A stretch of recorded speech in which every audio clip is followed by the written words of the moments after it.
गुरु सुखराम जी महाराज के ज्ञान ससरो भगवान दिन्य हो केवली भगवंता ने दिन्य हो जीवा तारण जहाज दिन्य हो मोक्ष के मालिका ने दिन्य हो अनंत कोटि संतान दिन्य हो राम सभा में राम राम महाराज शरणों सतगुरु दयाल को मुख हृदय हरि नाम नित पथ संगत साधु की आजीवन मुक्त सुख राम अणबे पद पर कास के दायक सतगुरु राम अनंत कोटि जन सहाय के काय करूं प्रणाम सतगुरु को एको सपथ मन कोई ले मान तो सहज होते है संत दास मुश्किल सुआसान भक्ति भक्त भगवंत गुरु चतुर नाम बपुए जिनके पद रज परसता नासत दिगन अनेक सब धरती कागज करम सब वन कलम कटाई सात समुद्र शाही करम सतगुरु गुण लिख्या न जाए राम राम राम राम राम राम राम। आप सभी के अंदर विराजमान परमात्मा के पावन चरणों में प्रणाम राम राम। अनंत श्री सदगुरु सुखराम जी महाराज की अणबे वाणी ढूंढिया का संवाद चल रहा है। महाराज ढूंढिया के संवाद के माध्यम से फरमा रहे ज्ञान खड़ग अरे आगरे एता पखान कोई जहाँ जहाँ से या संचरे तहाँ तहाँ संपट होई तहाँ तहाँ संपट होई आप रोक बहु न जाने आ अणभे की रीत न्याव अर्था पर आने यहाँ में बुरो न मानिए जे कजी आप में होए ज्ञान खड़ग अर आगरे एता पखान कोई। महाराज फरमाने की सत्य के मूल्य की ज्ञान की खड़क दुधारी तलवार और आग दोनों में कोई पक्ष नहीं है। वो किसी का पक्ष नहीं लेती है और निष्पक्ष निर्णय कर देती है। सत्य बात का पूर्णतया स्पष्टतया खोलकर निरूपण कर देती है। वो तो को सत्य ज्ञान बतावे कछु न राखे कोई छिपाव नहीं कोई भय नहीं एकदम निर्भय होकर सत्य के मूल्य ज्ञान की बात को सत्य बात का निरूपण करते हैं बिना किसी दबाव में आए बिना किसी का पक्ष लिए बिना किसी स्वार्थ पूर्ति की इच्छा की क्योंकि इसमें कोई स्वार्थ पूर्ति की इच्छा है ही नहीं। स्वार्थ पूर्ति की इच्छा हो किसी से सुख की कामना हो तो उसका पक्ष लिया जाता है लेकिन यहाँ तो शुद्ध और निर्मल केवल ज्ञान की बात हो रही तो इसमें किसी का कोई पक्ष है नहीं। ज्ञान खड़गर आगरे एता पखान कोई जहाँ जहाँ से रिया संचरे तहाँ तहाँ संपट होय। जिस जिस तरफ से निकल जाती है वहां वहां सबको सफाया कर देती है आग। जिधर लग जाएगी उधर सब साफ हो जाए। इसी प्रकार से केवल ज्ञान जिसके घट में जागृत हो जाएगा उसका पाप और पुण्यों का सारा खाता साफ हो जाए सब कुछ जलकर राख हो जाए। तो तहाँ तहाँ संपट होय आपरो कबहु न जाने। वो उसमें अपना कोई नहीं जानेगा कि ये अपना, इसे बचा लो। पक्ष की कोई बात नहीं, निष्पक्ष बात। जो कुछ भी इसके सामने आएगा सब कुछ साफ हो जाएगा, शुद्ध हो जाएगा, निर्मल हो जाएगा। आ अणभे की रीत न्याम अर्था पर आणे, यही अणभे ज्ञान की रीत कि सत्य बात का निरूपण करना, सत्य बात को कहना। न्याव अर्था पर आणे यानी यथार्थ अर्थ, उसका सही अर्थ बताना। जो बात सही है उसको सही कहना, किसी को घुमा फिरा कर कोई बात नहीं कहना। यथार्थ बात का निरूपण करना अणभे ज्ञान की रीत, बिना किसी के दबाव में, बिना किसी से भयभीत हुए। क्योंकि अणभे ज्ञान तो भय से रहित है, और ये भय से रहित कर देने वाला ज्ञान। तो अणभे ज्ञान तो कभी पक्ष का होता नहीं, वो तो निष्पक्ष ज्ञान ही होता है। और इसका निर्णय भी निष्पक्ष होता है, इसका अर्थ भी तर्क संगत होता है, न्याय संगत होता है, जिसमें किसी भी पक्ष का पखा नहीं लेते। तो महाराज फरमाने कि जब हमने निष्पक्ष निर्णय किया है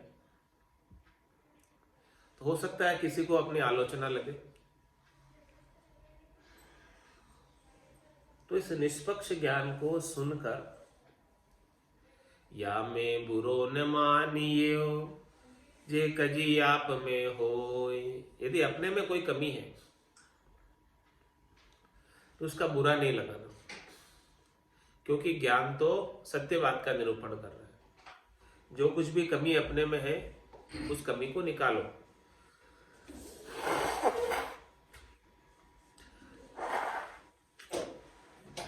और बुरा नहीं मानो कि मेरे को ऐसा क्यों कह दिया, कैसे कह दिया।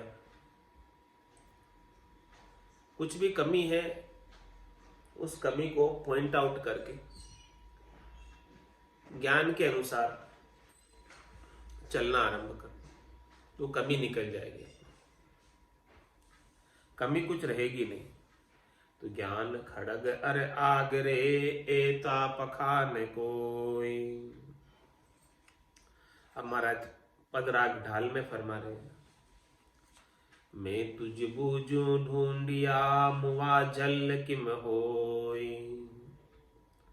भेद बतायर चालियो गुरु की सोगन तोय।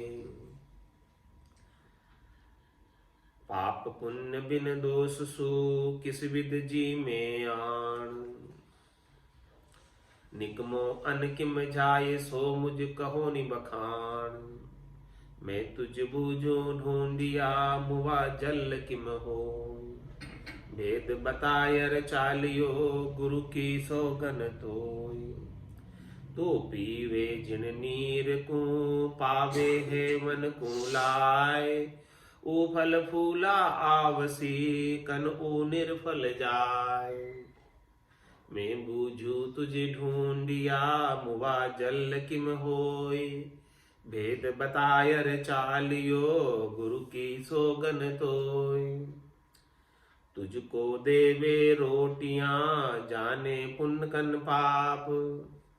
दोष किसी विधि टालिया सो अर्थ कीजे आप। मैं तुझ बूझो ढूंढिया मुआ जल किम होय। भेद बतायर चालियो गुरु की सोगन तोय। मुख सो जाला नाश में बह है इदिक करूर। मुख रो क्या सु क्या भयो जीव तू हते जरूर। मैं तुझ बूझू ढूंढिया मुआ जल किम होय। भेद बतायर चालियो गुरु की सोगन तोय। वास किया सु दोष रे जे सुन उतर जाय। तो सिंह जासी मोख ने ओ दिन तीसरे खाए। मैं तुझ बूझो ढूंढिया मुआ जल किम होय। भेद बतायर चालियो गुरु की सोगन तोय। ए पर पंच सब छोड़ दे सिमरो सिरजनहार। कह सुखदेव सुन ढूंढिया जो तुम उतरो पार।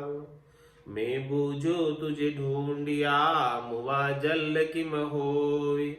वेद बतायर चालियो गुरु की सोगन तोय। महाराज ढूंढिया जी से पूछ रहे हैं, हे ढूंढिया जी, इस बात का मुझे भेद बता दो कि आप मुआ जल का सेवन करते हो, पात्रे के जल का सेवन करते हो, जो किसी काम का नहीं है, उस जल का आप सेवन करना चाहते हो। तो हे ढूंढिया जी महाराज, मुझे बताओ तो सही, जिस जल का आप सेवन करते हो वो मुआ जल कैसे, मरा हुआ जल कैसे हो जिसका तुम उपयोग करना चाहते हो? इसलिए करते हो कि उसमें जीव नहीं हथनी आए, इसीलिए तुम मुआ जल का उपयोग करते हो। लेकिन है कैसे वो मुआ जल, उस बात को तो समझाओ। इसका भेद बताकर जाना। संवाद तो कर रहे हो, आपको आपके गुरु की सौगन, यदि आपने भेद नहीं बताया तो।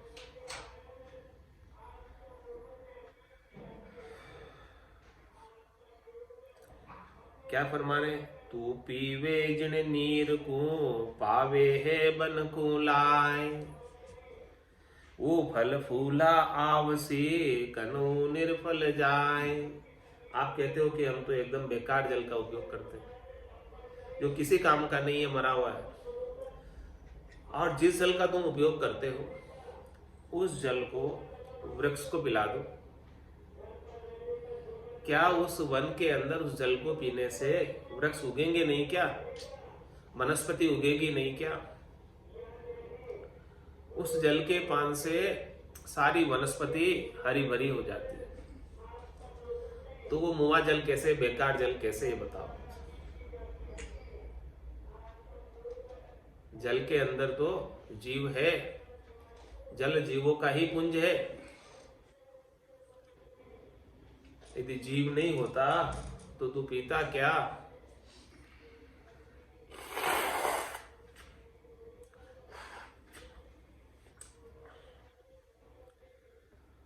इसका प्रमाण यह है कि उस जल का वनस्पति के साथ उपयोग करने पर, उसको सिंचन करने पर वनस्पति जो है पोषित होती है, उसके फल फूल आने लगते हैं।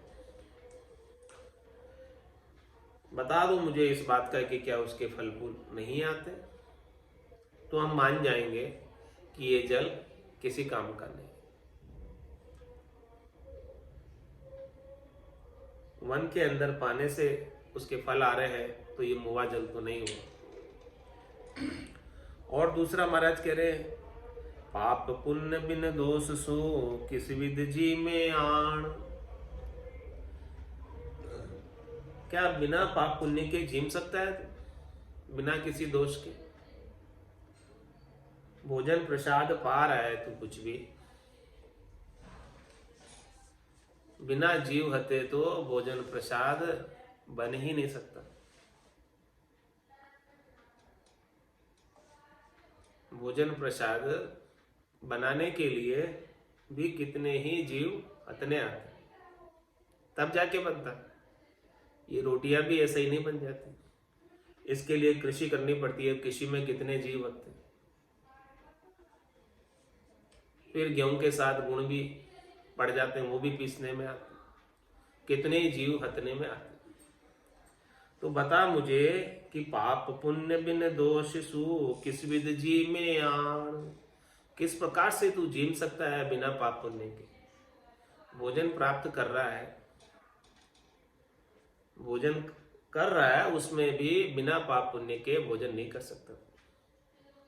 जल पी रहा है तो जल में भी सूक्ष्म सूक्ष्म 9 लाख तरह के जीव हैं, जो तेरे को तेरी चमचक्षुओं से नहीं दिखते, फिर भी वो अंदर चले जाए। मुआ जल तो कोई होता नहीं। निकमो अन किम जाय सो मुझे कहो नि बखान। निकम्मा अन्न कैसा है? क्या जो अन्न तू जिसका सेवन कर रहा है, उसको तू भूमि में बो दे, क्या उसका अंकुर नहीं फूटेगा? क्या उसमें अंकुर खान से जीव उत्पन्न करने की क्षमता नहीं है? जिस अन्न का सेवन कर रहे हैं वो स्वयं जीव है, उससे वृक्ष निकल सकता है। तो अन्न कैसे निकम्मा हुआ, ये मुझे बताओ। तुझको देवे रोटियां जाने पुनकन पाप, दोष किसी विधि टालिया ओ अर्थ कीजे आप। तू जो रोटियां प्राप्त कर रहा है, अब ये कैसे आई है समझ। ये रोटियां पुण्य करने से आई है, पाप करने से आई है। बिना पुण्य पाप की रोटियां आ नहीं सकती। पाप पुण्य बिन दोष सो किस विद जी में आन, नहीं आ सकती। तुझको देवे रोटियां जाने पुनकन पाप, बिना पुण्य और पाप के ये रोटियां भी नहीं बन सकती है। तो इस रोटियां भोजन करने का जो पुण्य पाप लगता है, भोजन करने में कितने जीव हतने आते हैं, उसका जो पाप लगता है, ये दोष किसी विध टालिया ओ अर्थ कीजिए आप। इस बात का अर्थ करो कि भोजन करने में कितने जीव हतने आए, उसका तुम दोष कैसे टालोगे, ये बताओ। क्या टाल सकते तुम दोष को? इस पाप को टाल सकते क्या? इसका अर्थ करो ए डुंडिया जी महाराज। ये भेद बता के जाना, नहीं तो आपके आपके गुरु की शोभन है।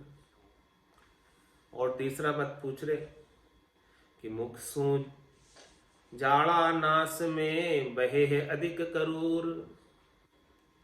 आप कहते हो कि मुख से जो है गरम गरम श्वास निकलती है, इससे जीव हतने आते हैं सूक्ष्म सूक्ष्म, इसलिए मुंह पर मोमती बांध दो, तो कम से कम जीवों हतनी नहीं आएंगे, हत्या नहीं होगी जीवों की, अहिंसा का धर्म का पालन हो जाएगा। लेकिन महाराज फरमा रहे हैं कि मुख से भी ज्यादा नासिका के अंदर गर्म श्वास बाहर आती। मुख सूज्वाला नाश में बहे अधिक करूर, और ज्यादा गर्म श्वास नाक से निकलती, कार्बन डाइऑक्साइड नाक से निकलती है वापस। तो मुख्य रोग क्या सु क्या भयो, जीव तू हते जरूर। तो मुंह पर मोमती लगाने से क्या हो गया, क्या लाभ हो गया? जब तक ये नाक खुला हुआ, नाक से तो श्वास छोड़ ही रहा है गरम गरम कार्बन डाइऑक्साइड, तो उससे भी तो जीव हतने आ रहे हैं, क्या नहीं हतने आ रहे? अहिंसा कहाँ हुई? वहां से भी हिंसा हो रही है।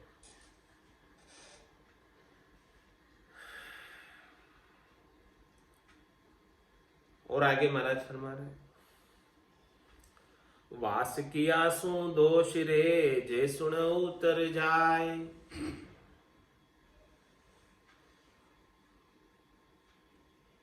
वास को, व्रत को, उपवास को, तेले को, बेले को बहुत प्रधानता देते हो। इतनी ग्यारस करनी है, इसका प्रण करवा देते हो।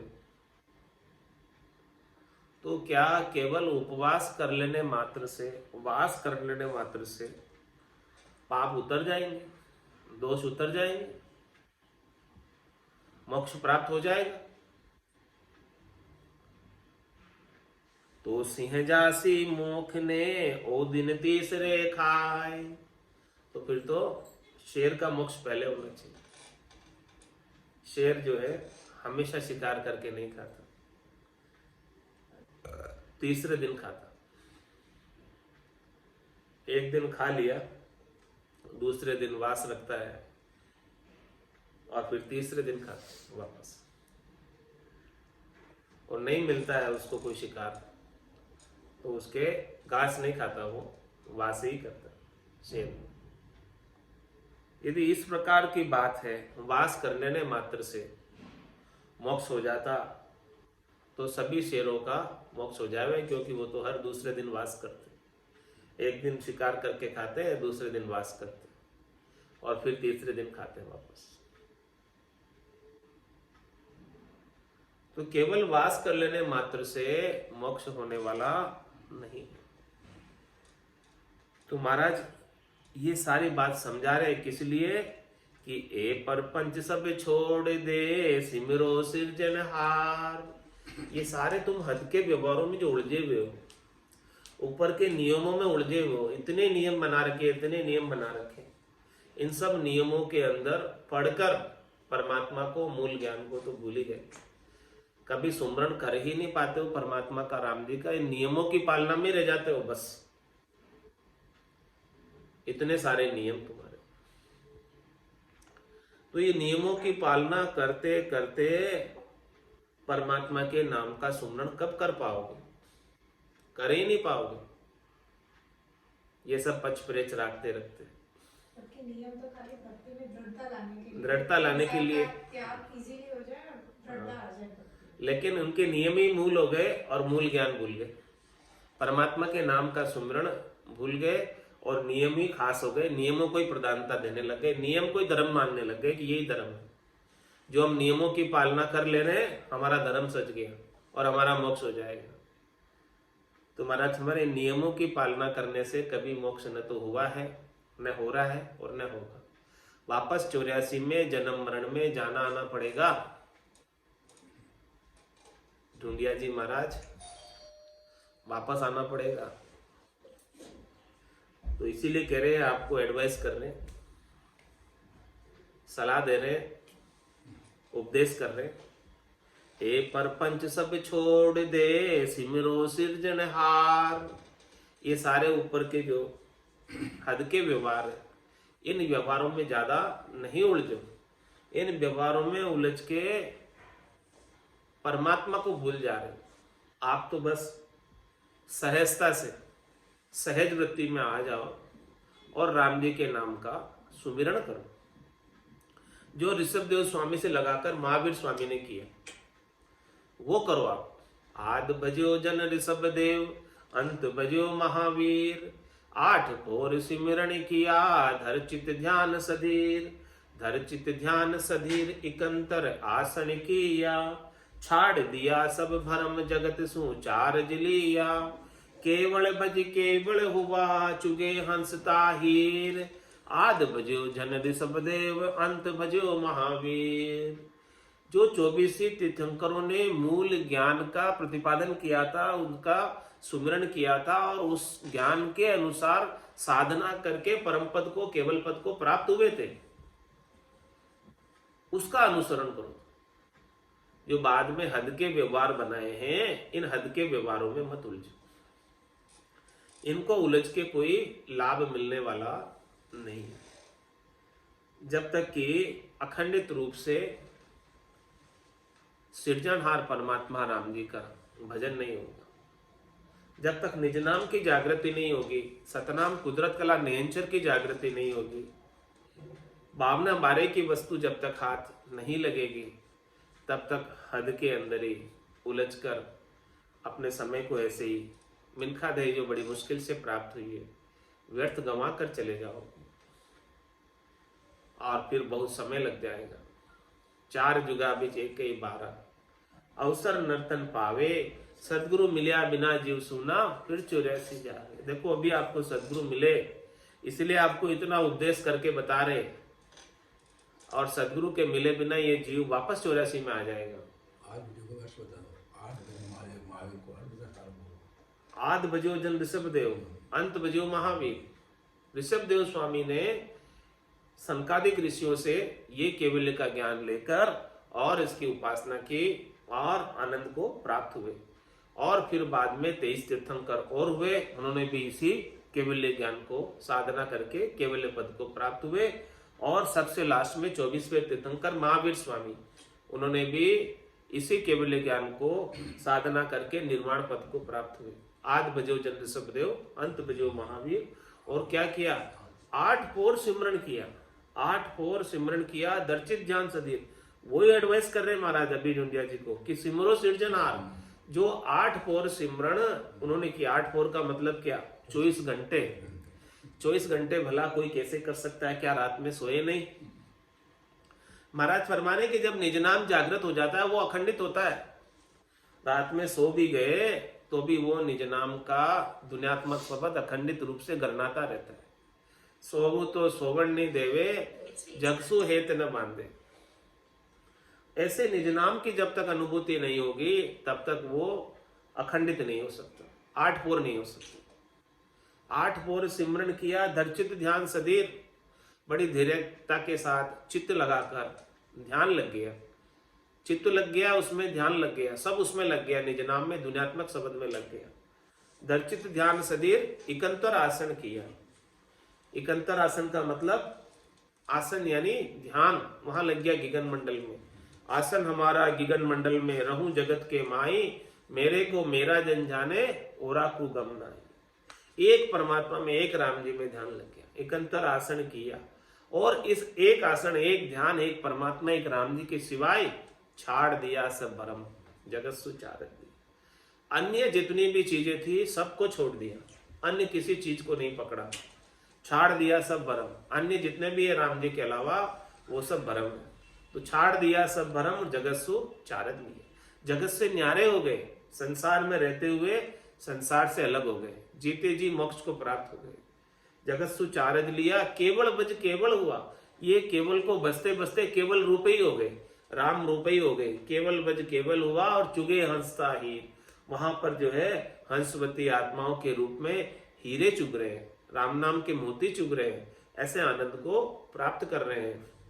आद बजो जन ऋषभदेव, अंत बजो महावीर। वही बात महाराज सबको उपदेश देकर करे, ए परपंच सब छोड़ दो और सिमरो सिरजनहार। कह सुखदेव सुन ढूंढिया, जू तुम उतरो पार। इसी से ही पार उतरोगे, बाकी ये परपंच से नियमों से तो पार उतरने वाले नहीं हो। इति श्री ढूंढिया का संवाद संपूर्ण।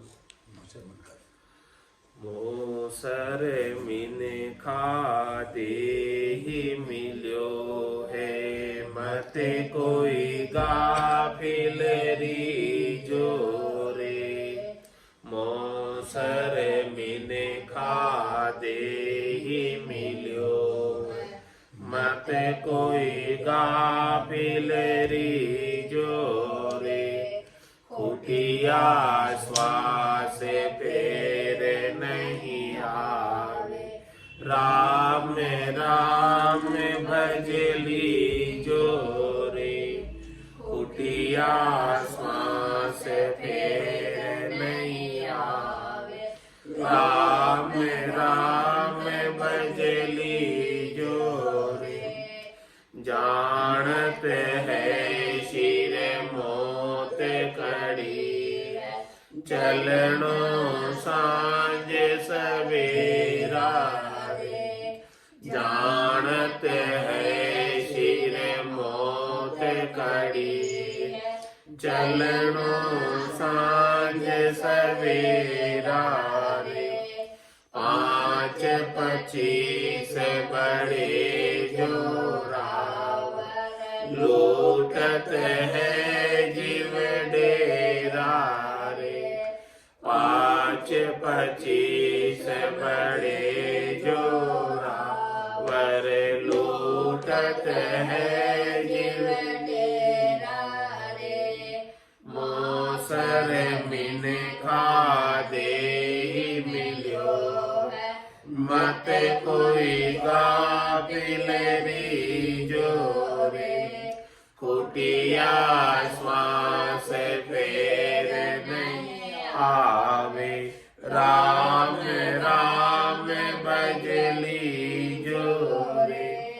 नर नारायण शहर मिल्यो है, जामे शून्य पारा है। नर नारायण शहर मिल्यो है, जाम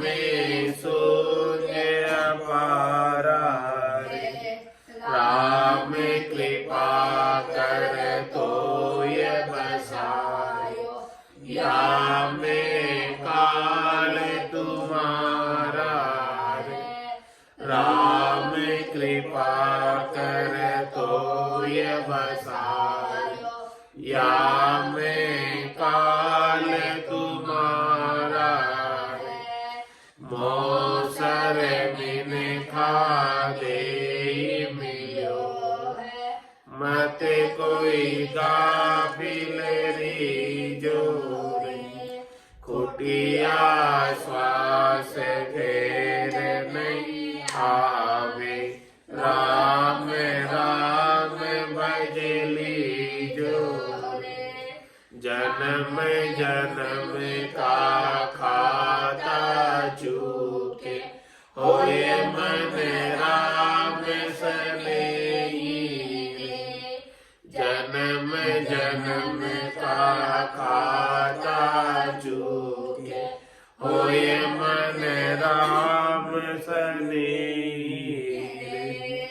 रामदास सतगुरु के शरण, जन्म सफल कर ले रे। रामदास सतगुरु के शरण, जन्म सफल कर ले रे। मोसर मिन खादे मिलो है, मत कोई गाफिल रीजोरे। कुटिया श्वास फेर नहीं आवे, राम राम भजली जोरे। कुटिया श्वास फेर नहीं आवे, राम राम भजली जोरे। मोसर बिन खादे मिलो है, मत कोई काबिल रीजोरे। मोसर बिन खादे मिलो है, मत कोई काबिल रीजोरे। बोलो राम सतगुरु देव जी महाराज ने, परम दयाल सतगुरु सुखराम जी महाराज ने, आनंद श्री सतगुरु सुखराम जी महाराज के ज्ञान ससुरो भगवान ने जिन्ने हो केवली भगवंता ने जीवा तारण जहाज ने, मोक्ष के मालिका ने धन्य हो। अनंत कोटि संता ने धन्य हो। राम सभा में राम राम राम राम सा राम राम सा राम राम सा राम राम।